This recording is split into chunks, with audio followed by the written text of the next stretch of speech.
అమెరికాలో అక్రమంగా నివసిస్తున్న భారతీయులను వెనక్కి పంపనుంది. మరో 2 విమానాల్లో వెళ్లగొట్టేస్తోంది అమెరికా. ఇవాళ రాత్రి 10 గంటలకు ఒక విమానం వస్తూ ఉంటే రేపు మరో విమానం అమృత్సర్లో ల్యాండ్ కానుంది.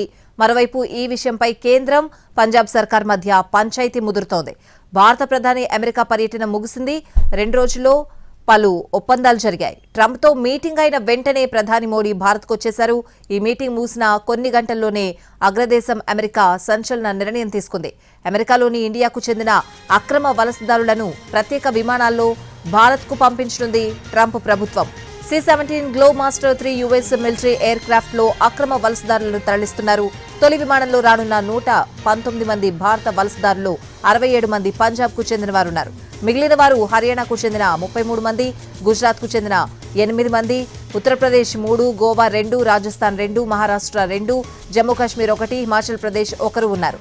అక్రమ వలసదారులందరినీ వారి స్వదేశాలకు తిరిగి పంపే వరకు ప్రతి వారం బహిష్కరణ ప్రక్రియ కొనసాగుతుందని అధికార వర్గాలు తెలిపాయి.